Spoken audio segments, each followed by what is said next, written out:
Start the film. Hi, this is Alda de Medina, and I'm going to present you cybersecurity, this topic on personal data management in healthcare. We're going to see this introduction. In our agenda, we'll see what is personal data in healthcare, what is the importance of protecting healthcare data, and main cybersecurity practices to protect data. Examples and best practices. Okay. Well, we need to understand what is personal data in healthcare. Example of this is the patient ID or medical records. For example, if you are using the INE of the patient, this is a sensible information. But also, we could consider in the data of in this area of healthcare. Also, the medical records is like is sensible because you don't want anybody knows what you have, what is your illness or what is your treatment. Some sensible of this.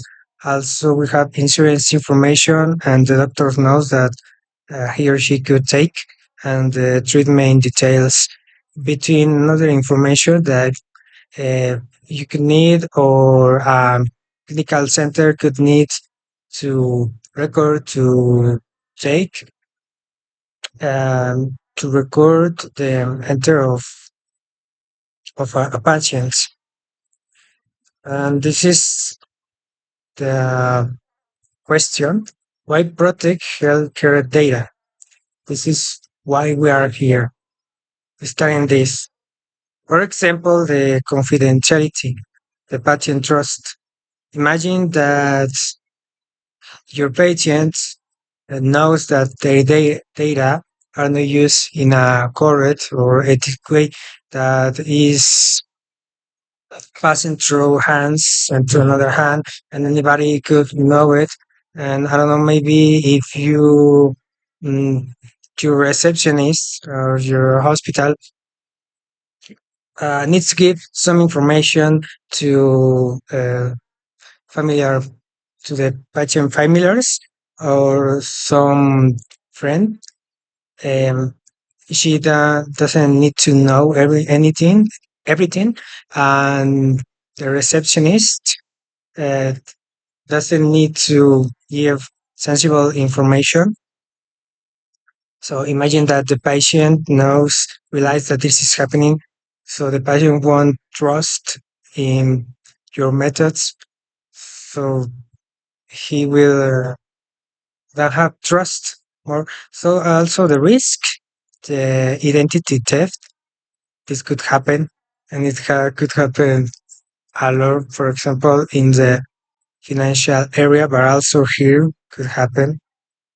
Maybe I don't know. Imagine that mm, you pay for a life secure, and maybe you could uh, make identity theft to take that money to light on the die of a person, and frauds, even blackmail and compliance, because healthcare organizations are required by laws such as HIPAA in the USA to protect the patient data. It's in another reasons.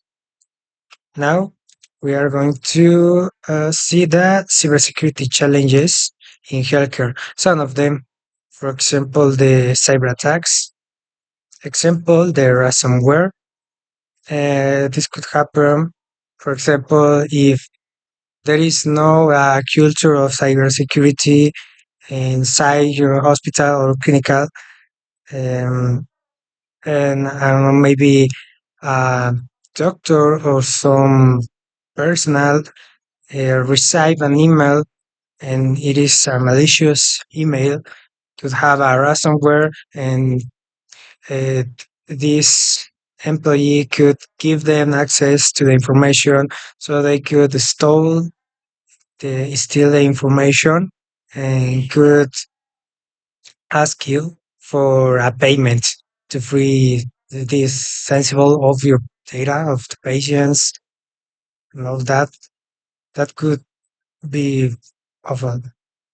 Also, second, the data complexity, because we could have different sources of data. Maybe one could proceed by the doctors, maybe another by the X-ray room. Maybe they have some different systems. The receptionist has another system to manage the data and to make any. Even the doctors could have different systems. So even more sources is more complex to protect it. Also, we always could have the human error. For example, the humans could uh, create just weak passwords, and maybe you don't have a system to protect or to look at the access. Maybe some hacker could run just a dictionary and obtain that password because it is weak. Also, we could have phishing and another risk. Always, this is something that always uh, will stay there, but we need to try to train the employees to minimize this challenge, this part. Also, we have outdated technology. Maybe you don't have the most up to date technology to manage uh, your system. Maybe it's not the most up to date antivirus. So this is another challenge. And we know the infrastructure could doesn't be enough to do this. Even you could thinking on some particular clinics, on the hospitals. Also, you'll see on the public uh, services. But well, it is a challenge. Also, after we have the balancing security with accessibility, because maybe taking again the example of the receptionist, we need to take care of the security, but the receptionist need to know something, and we have to be careful on what information she or he, the receptionist, will know and will have the access.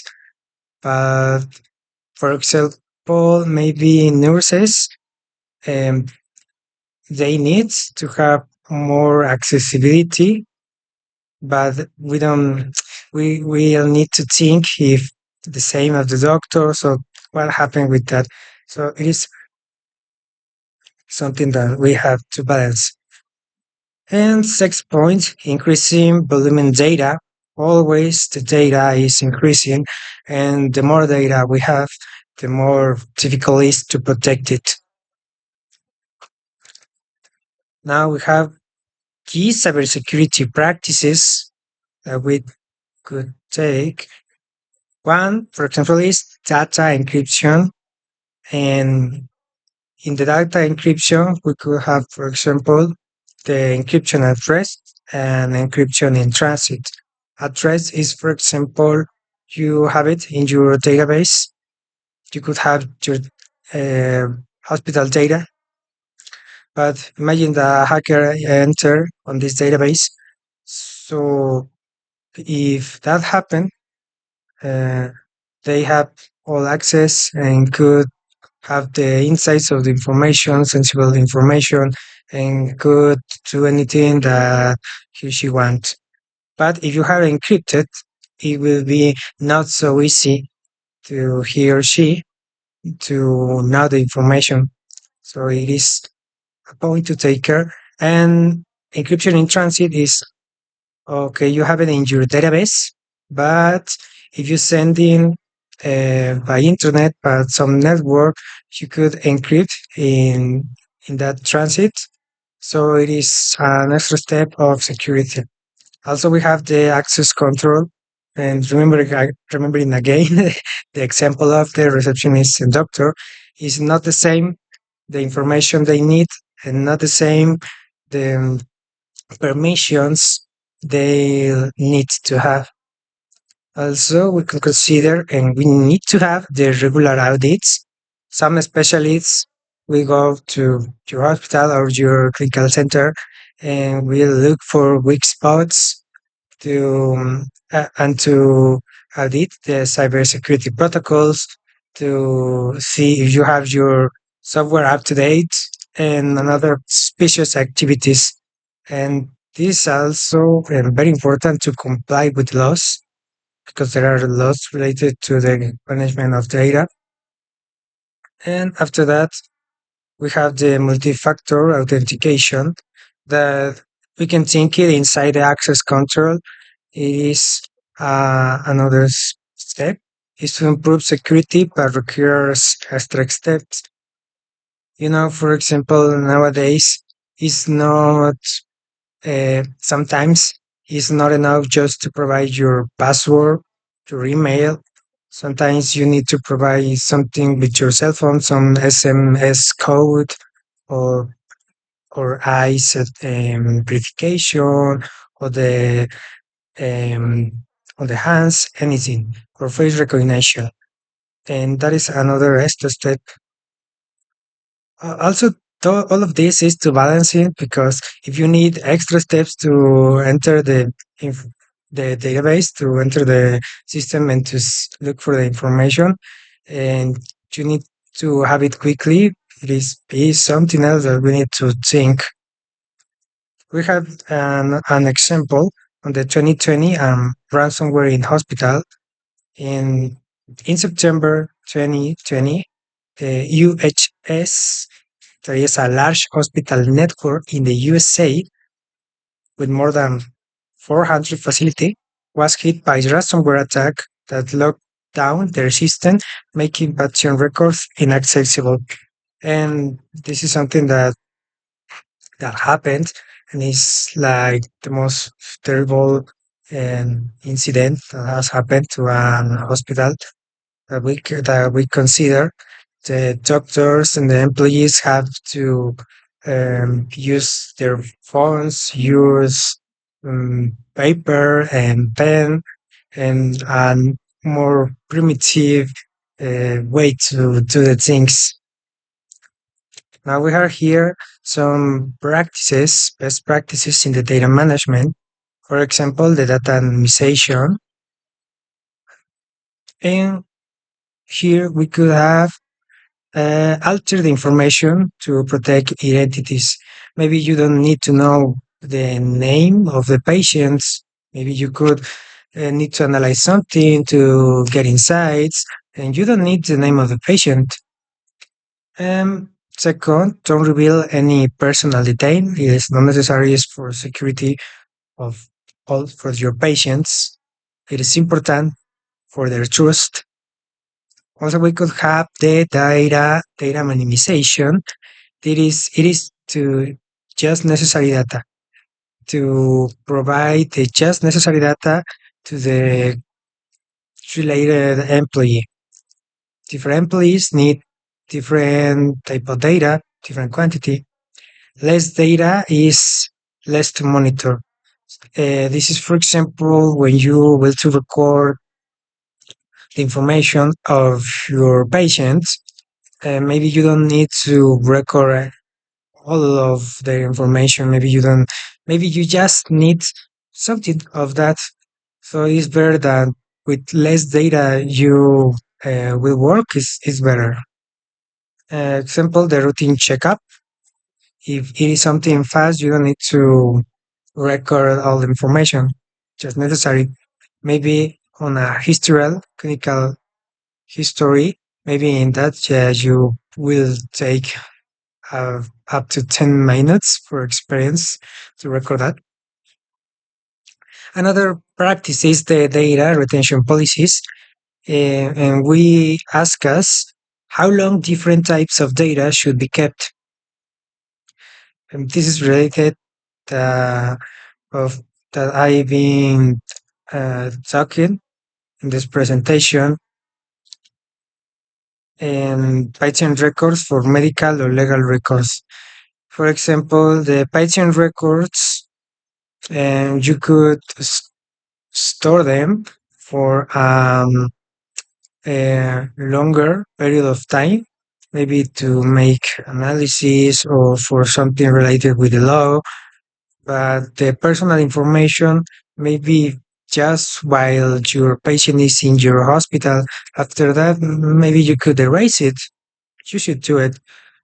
And employee training related to the human error, because even the most secure data management system can fail if staff are unaware of best practices. Of this are an uncountable number of cases. We have also the regular data backups, is secure storing and regular testing. Because if you have your backup, but maybe something could happen to the backup, so you need to make regular testing to see if that backup is still working. If not, you will need to do something. Secure data disposal, talking about the physical destruction to prevent access to all data and be aware of hackers. If you store data of your patients, even more if it is sensible data, and then that is stored by years, it's like, why? If a hacker enter the system, could have all that information that you didn't need to have. So the importance of compliance with the laws, there is some laws that we need to follow in this area with the data management in healthcare, like the HIPAA in the USA and the GDPR in the EU. And you need to follow and to respect the patient right and be aware of the non-compliance consequence, because your organization could face fines, lawsuits, and loss of public trust. A summary of the key points is that healthcare data is sensitive and must be protected from cyber threats, and a strong cybersecurity practices like encryption and access control are essentials. And the compliance with that data protection laws build trust and avoids legal consequences. Here I have a phrase I like, is cybersecurity is not just a technology issue, it's a responsibility to protect patients' private information. Because all that we do, all that we create, that study, making science, applying the technology, we need to don't forget that all of this is for the people, is to help people, and we need to have that in mind. We need to think in the patient, in the client, their necessities, their pains, to help them. And I like this vision, this focus of the human. We are human, all of us, and we have feelings. Okay, so that's it. Here you have my email, and thank you very much. If you have questions, you could write me. I am Alair Medina. Great.